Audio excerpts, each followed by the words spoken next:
Police in Action. At ngayon, narito muli ang isang edisyon ng Baler Police in Action sa kataon ng ating guro ng palatuntunan, ang pinakamahusay nating kaibigan, ipinagmamalaki ng Baler Municipal Police Station, ang ating Chief of Police, Police Major Edgardo El Jabar. Sir, mapagpalang morning, kumustang muli? Yes sir, Kuya Romel, magandang umaga sa iyo at sa iyong mga kasamahan. No? At salamat dahil dumalaw ka naman dito sa Baler Police Station. Sir, balitang-balita ang Baler ng katahimikan, ang kaayusan ng kanilang inyong panunungkulan at bagamat medyo nabawasan kayo ng pulis, nagagampanan pa rin ng tungkulin. Ano sir ang pinagkakaabalan ngayon ng Baler Municipal Police Station? So sa ngayon po kay Romel, siyempre yung ating paghahanda sa darating na youth season natin, yung Christmas and New Year. So taon-taon naman ay talagang mayroon tayong deployment na ginagawa.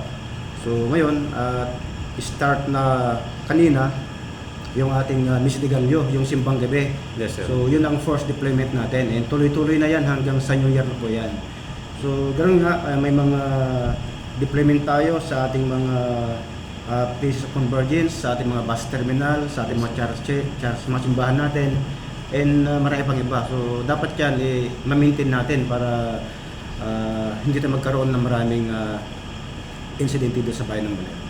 Sir, kasi sinasabi na parang kukunti na ang pulis nyo, nabawasan. Paano nyo ngayon na-divide ng sa paraan itong kapulisan natin sa mga popostihan ngayong Kapaskuhan?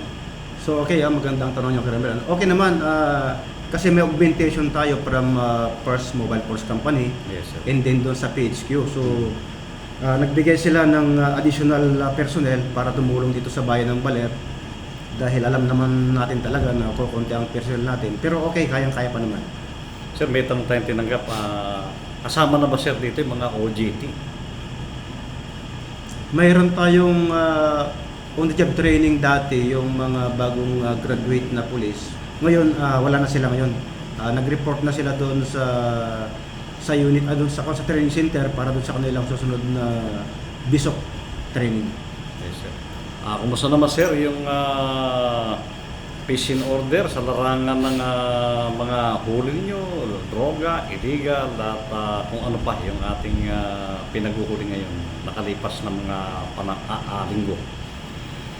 Last week po meron tayong dalawang arrested wanted person po, and yung isa ay turnover na sa Lucena City kanina madaling araw.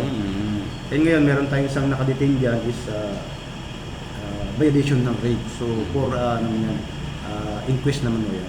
For inquest. And then doon sa ating activity on illegal drugs, sa ngayon ay continuous monitoring yung ating mga intel personnel para ma-identify natin yung mga involved sa illegal drugs dito sa bayan ng Baler. Balita namin sir ay busy ang Chief of Police. Ano naman daw sir pinagkakabala ng Chief of Police at busy lahat ng oras, lahat ng araw? Pwede lang ba sir malaman kung ano mga ginagawa ng Chief of Police ngayon at madalas daw ay hindi ganong nabibisita sa kanilang opisina at busy nga raw sir? Kagaya ngayon, mayroon kami dalawang activity ngayon, yung implementation ng cease and desist order, yung mga vendors dito sa Along Quezon Highway. Yes, sir. So 9 o'clock po yan. And ngayon meron din tayong provincial MPO doon sa PPO, 9 o'clock din po yan. So pa naman, sa ngayon kasi talagang alam namin pagdating ng December, ang dami kasi mga mga activities. So obligadong puntahan natin. Umatin tayo diyan. Kaya ito talagang ang mga chief of police ngayon ay talagang bihira na maglagay sa station nila. Yung schedule ba sir ng Chief of Police ng Baler ngayon mula umaga, anong oras hanggang anong oras naman nangyayari sa hapon o gabi ba sir? Sa ngayon po, yun nga nabanggit ko na activity ko ngayon ay 9 AM parehas. So depende po yan kung itong M po naman ay hanggang alas 12 lang po na yung tanghali. And then yung implementation ng disease and cease order na signed by ating municipal mayor, depende sa pag-uusap namin mga vendors doon sa Along Quezon Highway. Kasi obligado silang palisin doon dahil nagkukos ng traffic. At saka yung may-ari ng lupa ay talagang nagrereklamo na kay Mayor, kaya nag-issue ng order si Mayor para sila ay kausapin para umalis sila doon sa kanilang pwesto sa So ano, may plano ba naman sir na programa ang pamahalaan para doon sa mga vendors? May paglalagyan ba sila o sila ay mananatiling patago-tago? Ah, ang nangyari kasi diyan, dati sila dito sa may Bagsakan. Yes sir. Ngayon, may complaint din yung mga nag-rent sa Bagsakan. So, kinausap sila na umalis dyan. So, ngayon, ang problema, doon sila pumesto, doon sa isang bakanteng lote na merong nagmamayari. Ngayon, nagko-complaint yung may-ari kay Mayor. So, ngayon, nag-usap-usap sila, nag-issue ng order. Ayun. So sa ngayon ay medyo wala munang paglalagyan kung ating mga vendor sir at sila ay maalalabag sa batas pag sila ay gumawa ng hakbang nila. Sir, kumusta naman yung inyong mga tinatawag na squad na mga officer? Wala ba namang mga nai-involve na inyong mga tauhang pulis sa iba pang mga kinasasangkutang katulad ng iba? Ayos po, dito sa Baler po, ano? Kasi ang tao ko lang is 32, Yun. including yung ating mga newbie, ano?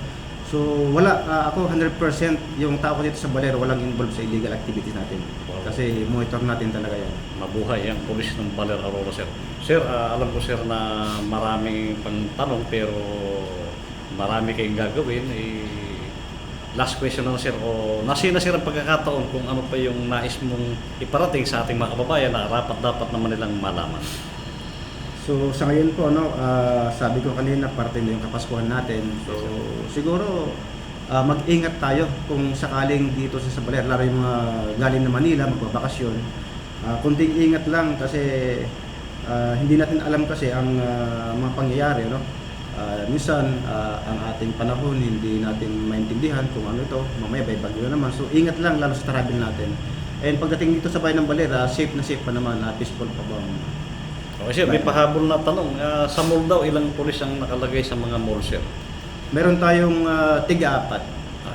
Ngayong Christmas duty, 4, and sa New Year's duty, 4 din. Okay sir, maraming salamat sir. Pabuhay kang muli. Mapagpalang morning. Maraming salamat din Thank po. you, sir. Okay mga kaibigan, Baler Police in Action, inyo pong natunghayan muli ang ating napakahusay at napakasipag na Chief of Police, Police Major Edgardo L. Jaba.